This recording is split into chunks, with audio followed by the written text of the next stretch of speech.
Hi, I'm Julie. Welcome to day 2. If you don't know me, I'm the owner of Fitimize. I'm here to help you with your fitness journey. So the key here today is we're going to be working on something that you're probably never heard of or even tried. It's called controlled articulated rotations. You might have thought, oh yeah, she's going to make me do some push-ups, sit-ups, all that kind of stuff, squats, deadlifts, whatever. Yeah, for sure I could make you do that, but we're actually going to save that for tomorrow. But the thing today I want to work on is something that in order to help you live a long, healthy life, we have to work on your joints. Your joints is what's straight up is what's going to help you stay healthy and strong. As we age, what happens is our joints lose those range of motion. Then we have that tendency to fall because our bodies don't have that range of motion, especially in our ankles.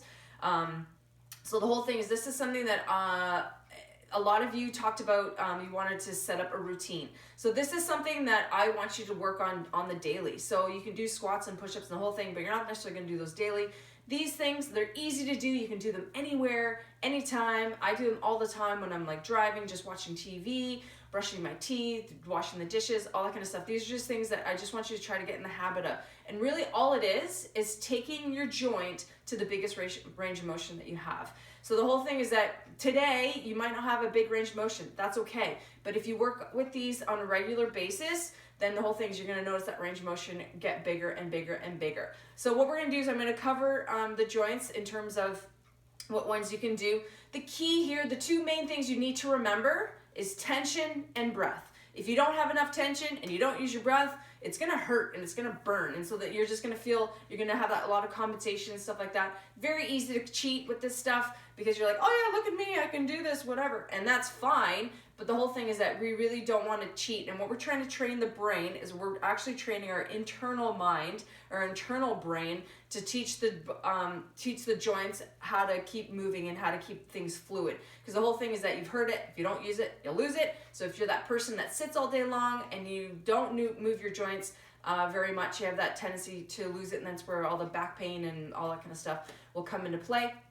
So the whole thing is that these are little things that you can do on a day-to-day basis to keep you moving and feeling better. Okay, are we ready? All right, so what we're gonna do is I'm gonna start with the neck, since I'm just starting right here. So we're gonna start from the top down. And so the neck, like I said, what we're trying to do here is just trying to move the neck to the biggest range of motion it can. If you feel pain, stop. That's not the key. The key is just to try to work your neck in the biggest range of motion you can. So if you take a look over your right shoulder, take a look over your left shoulder, you feel like, oh, is there a difference between my right and my left? Yeah, maybe. Okay, well, let's see where you can go. So like I said, it's to your level. You might not be able to get to look behind you. That's okay. Go to your level. If you can only turn over here, that's okay. Know where you are today. Just pay attention to it, okay? So what we're gonna do is we're gonna focus on tension. So what I want tension through the rest of my body. By creating tension in the rest of my body and I move a joint, that tells the brain, okay, this is where I need movement, not where there's tension, okay? The tension holds everything down, locks it in place, and then we're gonna tell their brain,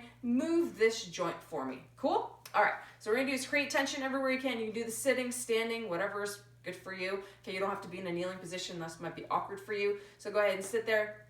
And like I said, you can be doing this at your desk or even when you're sitting at a stoplight, okay? So what we're gonna do is we're gonna take a look over the right side, create tension through your whole body, and then what I want you to do is tuck in your chin, breathe, breathe, breathe, breathe, breathe, breathe, breathe, look over it, roll it down over to the left, and what I want you to do is you're gonna look back slightly, move it back, we're gonna try a big circle, and then we're gonna come around. Try to touch your chin to the right shoulder, roll it on down, tension, tension, tension, breathe, breathe, breathe, and then roll it on back. Let's go the other way. So let's go roll to the left, chin down, put your chin right in that hole in the middle of your throat.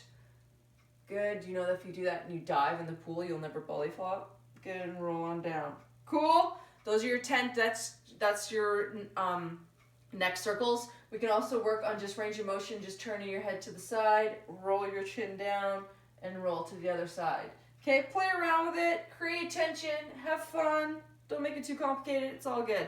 That's your neck, okay? Next what we're gonna do is your shoulder. Lots and lots of different ways to do your shoulder. Lots of ways to cheat on this one, because what we can do is that I can do it from here, but you see it twisting my body. I personally like to do it on my hands and knees in my quadruped position. Another thing we can do is that we can add a ball. So the ball helps us create tension. So if you have a ball handy, that's fantastic. If not, that's cool. If you have long nails, you might actually feel them squeezing hard into your palm. That's okay too. But just be kind to yourself. But the whole thing here, what we're going to do is called a quadruped shoulder car. So I'll show you a couple different variations of it. What we're going to do is this quadruped is we're going to go on our hands and knees. What we're going to do is we're going to squeeze this ball as hard as we can. Biggest thing with the shoulder has 4 directions. It goes up and down, forward and back. Most of us are really good at up and forward, but most of us back and down, not so much. So what we're going to do is we're going to think about doing those 4 things in this direction. So what I'm going to do is create tension through my whole entire body. And what I'm going to go is I'm going to pull it up to the sky, and then I'm going to reach on forward, reach, thumb goes up, tension, tension, tension. Try not to turn my hip around. Turn my thumb down, bring it right down past the hip. And then we're going to reverse that. So we're going to bring it back up, and then I'm going to pull, like someone's pulling my arm out of my socket, turn, thumb comes down, work on that range of motion. You might only be able to get out here, or your hip might be kicking out. So if I show you forward, we're going to try that again. Ready? So the shoulder comes up, and I'm going to reach forward, tension, tension, tension, tension, tension. Come on up, turn that thumb down. When it passes the hip, bring it on down, pull that shoulder right to the floor, the hand to the floor, and then we're going to go retract again, and then we're pull it, come on back, thumb goes up. I'm going to point my thumb down as I come forward. Notice that the rest of my body does not move. Cool? So you can keep going on the other side. I'm going to show you can also do it standing. So if I come over here, so what I'm going to do is I'm going to stand up. I put my hand on my chest here so I don't twist. Okay, what I'm going to do is I'm going to go thumb up, standing, turn. I actually do this when I'm standing at the grocery store, waiting in line. I hold on to my cart. People are like, what is she doing? Whatever, I don't care. It's about my health, right? So again, up, create tension, don't go too fast. That's a big thing here. A lot of people are like, whoop, whoop. No, take some time with it. The longer you take, the more your brain will connect with that range of motion. You should feel some burning. You might feel cramping. If you do this and you get cramping, that is good. Stop with the cramp. Stop. If you feel a cramp, stop. But the thing is that cramp is good. It means your brain is connecting to a new stimulus, a new range of motion. That's fantastic, and that's what we want to work on, because you do it again, you're going to be able to get further. So it's like those ladies that are super flexible and you go to the circus and they're like bendy. That's what they feel all the time, and that's the thing is you just work through it. Your brain, you can do it, and you have that range of motion. You just got to retrain it. That's all. That's all we're doing, okay? So that's on one side. So I do it on the hands and knees. We can also do it sideways, or we can hold it holding on to a pole. So if I'm right over here, I'm just holding on to like a desk or a pole or a door frame here, and I can do the same thing. I'm up here, thumb goes up so I don't twist, and then go down, and then bring it on up. Cool? So you can do the other side. I'm not going to spend some time with it because I want to keep going. I'm going to do some other body parts, okay? So the whole thing is that you go ahead and do the other side. You can pause this, do the other side, and then turn it back on, because we're going to go to the scapula. Scapula, best way to do this one, we can do it a couple ways again. So we talked about 4 different, the scapulas right here. Big thing a lot of times with people, we get really locked up there. So if you get a lot of headaches, a lot of tension through your shoulders and whatnot, this area really tends to have lack of mobility. So what we want to do is we want to bring that back, okay? So the whole thing is we can do it just standing here. I can just go kneeling or standing. I'm just doing kneeling because it's easier on the camera. But the key here is what we're going to do is we're going to bring the shoulders up. We're going to roll those shoulders back, and then I'm going to bring it forward. You might hear all that cracking. Good, and bring it up. Try to find that biggest range of motion you can. Again, create tension through your whole entire body. Good, and then come forward. And then we're going to reverse that. Bring it all back. Squeeze your shoulders. Come forward. Ah, yes. Find that range of motion. Squeeze your shoulder blades together. Bring it up as high as you can. Touch those ears of the shoulders. Roll forward, and then drop it on down. Cool? So that's one way you can do it standing, kneeling like I am, or I'm going to do it on the ground. So if I do it this way, it's a little bit harder because a lot of people like to use their thoracic mobility, and that's what we tend to do, is that a lot of times our thoracic, which is our mid-back, tends to become stable, because a lot of us are so stiff in our shoulders and our lower backs that basically this has to make up for the stiffness. So what we want to do is we just want to get the mobility back in this area so that our mid-backs can do what it's intended to do, which is twist. Okay, so what we want to do here is push hard into the floor, and what I'm going to do is I'm going to roll the shoulders up to my ear, like around, roll to my shoulder, roll to the shoulder, holy moly, roll my shoulders to my ears, okay, and then roll it on back, okay? So I'm just trying to draw the biggest circle I can,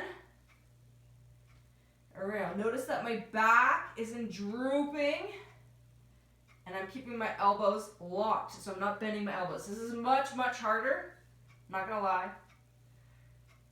It does take practice. So what I'm doing is this. You can also do it this way if you want, and then come forward. You can do it in front of a wall, so you can work on trying to get that range of motion. You see, I still need to work on that one. That was a big one for me. Okay, so scapular. So we're just trying to roll the shoulders up, back, down, and forward. Up, back, down, and forward. Cool? That's your scapula. Now let's move to our hips. Lots of different ways to do the hips. We can do it standing, kneeling. I'm going to do it kneeling again so you can see me sideways in a quadruped position. If you're having trouble with your wrists at this point, I didn't really do any wrist drills, so we can go down to your side line. Well, actually, we'll do that right now. We'll do the side line.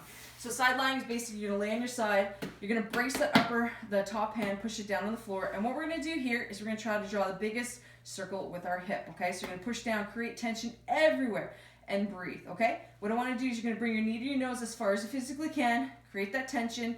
You're gonna bring that hip up. This is where if you haven't felt a cramp yet, you probably will here. And what you're gonna do is you're gonna turn that heel back towards your bum. Try to bring that knee behind you as far as you physically can. Woo! Feel that burn. Feel it. Tension, tension, tension. Bring that knee down behind you as far as you can. And then you're going to circle it on through. And then come on back, okay? So I'm going to push it back. Again, create tension in my whole body, in my thigh, in my hamstring. My hamstrings are usually the ones that burn. I get a big cramp there. Bring it on down and up, up, up, up, up. Big circle. Cool. Create tension. I'll show you sideways. So you can see it here. Okay, we're going to go sideways here again. Tension the whole body. Create it. If you need to hold on to something, oh, that's cool too. So notice I'm sliding my knee behind me as far as I can. I'm not leaning back. I'm trying to keep my hip pointing straight down to the floor, my bottom hip that is, and then circle it on through. And then again, we're going to come on up. Breathe, breathe, breathe, breathe, breathe, breathe, breathe, breathe, breathe. Lots of cramping maybe. Good. So that's a side lying one. You have the option. You don't have to do every single one of these variations, by the way. You can just pick one or two or whatever. Just work on, do them wherever you can, okay? So quadruped looks like this. Hands down, shoulders back, pushing down through my shoulders right here. Okay, so I'm like this. I'll show you sideways. What I'm going to do here is I'm going to go straight up to the sky. And what I want to do, make sure my hip doesn't kick out to the side. Tension, tension, tension in the upper body. Good. Bring that knee close to my nose. Oh, yeah. It feels like I'm drawing the biggest circle. Ah, yeah. Good stuff. I should probably do the other side. Let's do the other side straight on. Ready? Bring the knee up to the nose. And go out like we're peeing on a fire hydrant. Turn that heel, knee back. Bring that heel as close to my bum as I can. Bring it up, bring it up, bring it up. Bring it on through. Push tension, breathe. Bring it up, up, up, up, up, up. Turn, turn, turn, turn, turn. Yes. Good. That is hip. We got one more. If you want to do standing, hold on to something. I'm just going to hold my pole here. So same thing, standing, what I would look like is bring my knee up here, turn to the side, turn that hip, the heel out. Try to bring that knee behind me as far as I can without adjusting my hip. A lot of time when people do this, they're holding on and you'll see the hold on this way here and they'll kind of kick out this way. Don't do that. So what if I'm going to hold on, I'm going to come up, core's nice and strong. Bring it around, and then we're going to reverse that. Okay? Lots of tension. That's your hip. Cool? You can do your knee. I'm not going to work on those per se because I don't do a lot of time, but basically it'd be something to this effect. But what I want to do is go to our ankles. Ankles, the big one. This is the one that so many people don't have good ankle mobility, so we're going to work on that. Okay?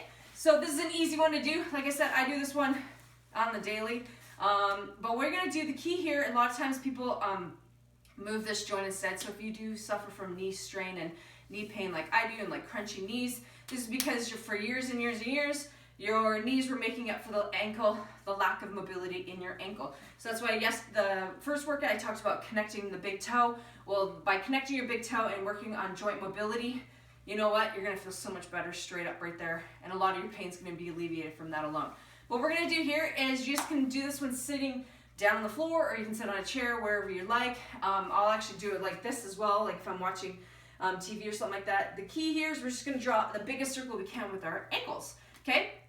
So what you're gonna do is you're gonna pin the knee. So you can either hold it like this. I like to hold here because I like to cheat with this bone right here. So I'm just gonna hold it down this way. And what we're gonna do is we're gonna point down, create as much tension in our whole body, and we're just gonna draw the biggest circle with the toe. And then you're gonna come around without cheating. I like to cheat.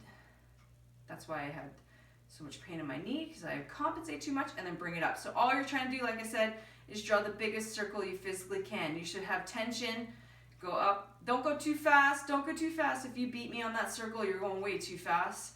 And reverse that. So again, focus on pointing that toe, bring it on back, and then point it on down. Okay, so we're working on all the ranges of motion. So I'll show you the other way. So over this way, here. So if I'm like this, I can pin it. I'm gonna go do this. So again, I'm gonna point so this is called dorsiflexion. I'm gonna invert, oh yeah. I'm gonna go up here. That was plantar flexion. This is dorsiflexion. I'm going to bring it out into eversion, going out to the side. Big fancy words, you don't need to worry about them. And now it's called plantar flexion here. So we're going to go reverse that. We're going to go out, bring your toe to your nose as far as you physically can, point it down inside, and then there you go. Cool? So do a few of these. The key here is to create as much tension as you can, okay? So the whole thing is that you might actually get a cramp in your foot. That's totally normal. You might get in your toe. You might get in your calf. Everybody's a little bit different, but the key here is really working on that mobility in your ankle. If you're someone that tends to fall a lot, it's because your ankles have weak ankle mobility, okay? So the key here is to get blood flow back here and get things going again and feeling a heck of a lot better. All right, so that is controlled articular rotations. We're gonna couple that with what you did the last workout, and then if you start doing these on regular, so like I said, long gone are the days of working out for an hour. I want to change your thinking process in terms of what you need to do to exercise and get into a routine. And it's not about, you know, I don't have to spend an hour each time. It can be 5 minutes a day. It adds up. 5 minutes can, like, once you get going, you're gonna be like, oh, by 5 minutes, it went to 10 minutes. It's just a matter of just starting. Just start with something. And so the whole thing is just, even if you do like just the shoulders or the, oh, I forgot wrists. Sorry about that. Wrist, one of my favorites, okay? So what we do with wrists is you're gonna create tension.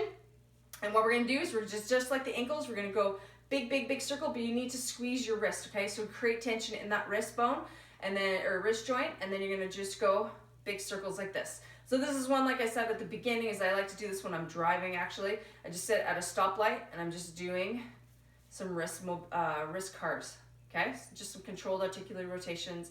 Just try and shake the joint to the right. Like if you sit at a computer all day, this is a great break that you can do, is just here, just trying to roll your ankles. You're gonna feel lots of cracking, creaking, all that kind of stuff. That's cool. We wanna keep that joint nice and supple and keep it moving and whatnot. You can also do your fingers if you want. So I started doing these too as well. Just trying to move all of my joints. Any joint you have, you can do short circles with them, okay? I'm just sticking on with the big ones, which are shoulders, hips, ankles, and wrists. Those are the big ones that I work on typically. Hopefully you enjoyed this. I tend to be, like I said, be long-winded, but hopefully you get the point of it. Play with it. Remember your two things: lots of tension, lots of breathing. If you do those two things, you know, have fun with it, and just try to incorporate it into your day. Anywhere you can fit in little squeaking little movements, that's where the difference will, those little differences will add up. Thanks so much for watching. Thank you for being here, and I look forward to seeing you tomorrow. Have a good one.